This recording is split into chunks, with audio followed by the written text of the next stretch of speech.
안녕하세요. 2025년 10월 15일에 발표된 부동산 대책 때문에 요즘 정말 말이 많죠?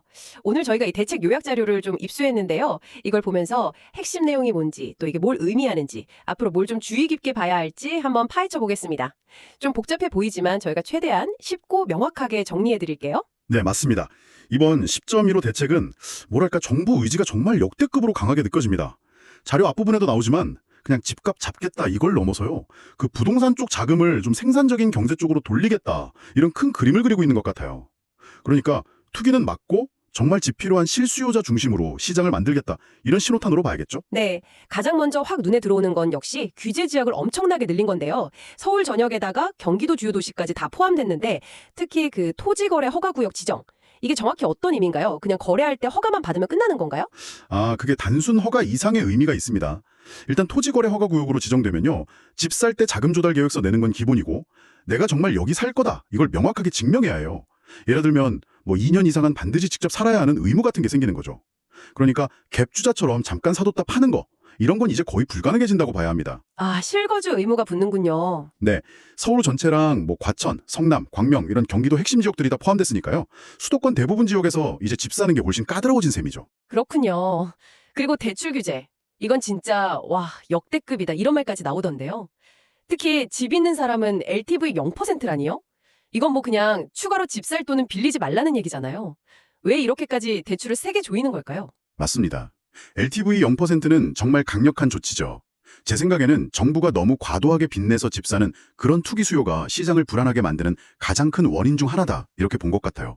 그래서 대출을 막는 게 수요를 가장 직접적으로 또 가장 빠르게 누르는 방법이다 이렇게 판단한 거겠죠. 집 없는 분들도 LTV가 40%로 줄었고요. 그리고 15억 넘는 고가주택은 대출 한도가 확 줄어요. 15억에서 25억 사이는 4억, 25억 넘으면 땅 2억. 와, 정말 자금 마련하기 힘들어졌습니다. 네, 게다가 그 DSR이라고 하죠. 총 부채 원리금 상환 비율. 이것도 계산 방식이 달라졌다면서요.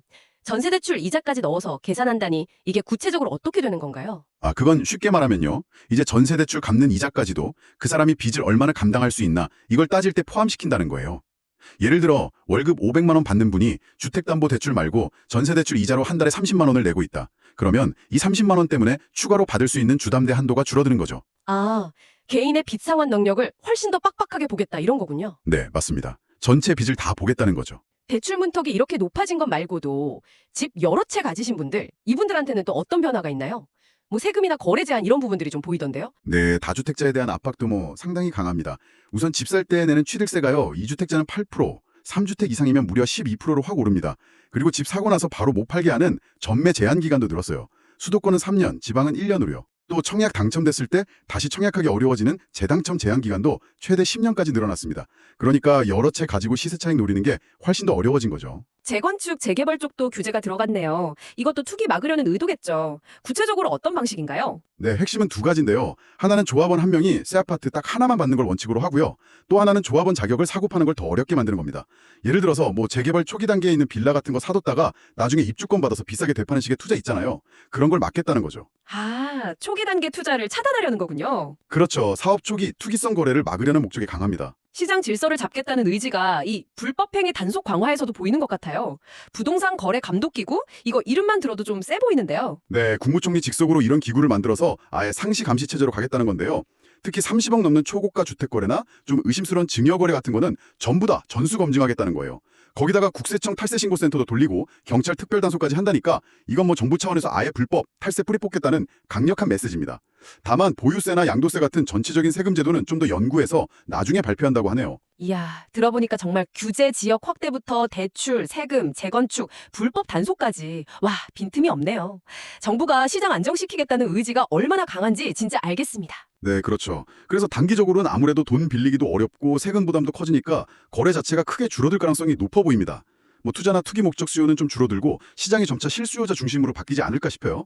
근데 워낙 규제가 세다 보니까 또 한편에서는 이러다 공급이 너무 줄거나 다른 부작용이 생기는 거 아니냐 이런 걱정도 같이 나오고 있습니다. 네, 그러니까요. 앞으로 집을 사시거나 뭐 투자 계획 있으신 분들은 오늘 저희가 얘기 나눈 것처럼 이 대출 한도나 세금 부담, 여러 제한들 이런 걸 정말 꼼꼼하게 따져보고 아주 신중하게 결정하셔야 할 것 같습니다. 네, 맞습니다. 마지막으로 이런 질문 한번 던져볼 수 있을 것 같아요.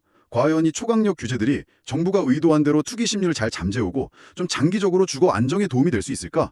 아니면 혹시 이게 뭐 공급을 위축시킨다거나 아니면 또 다른 쪽으로 시장을 왜곡시키는 결과를 낳지는 않을까? 앞으로 시장이 어떻게 움직일지, 이 정책 효과가 어떻게 나타날지 그 결과를 계속해서 좀 면밀히 지켜봐야 할 것 같습니다.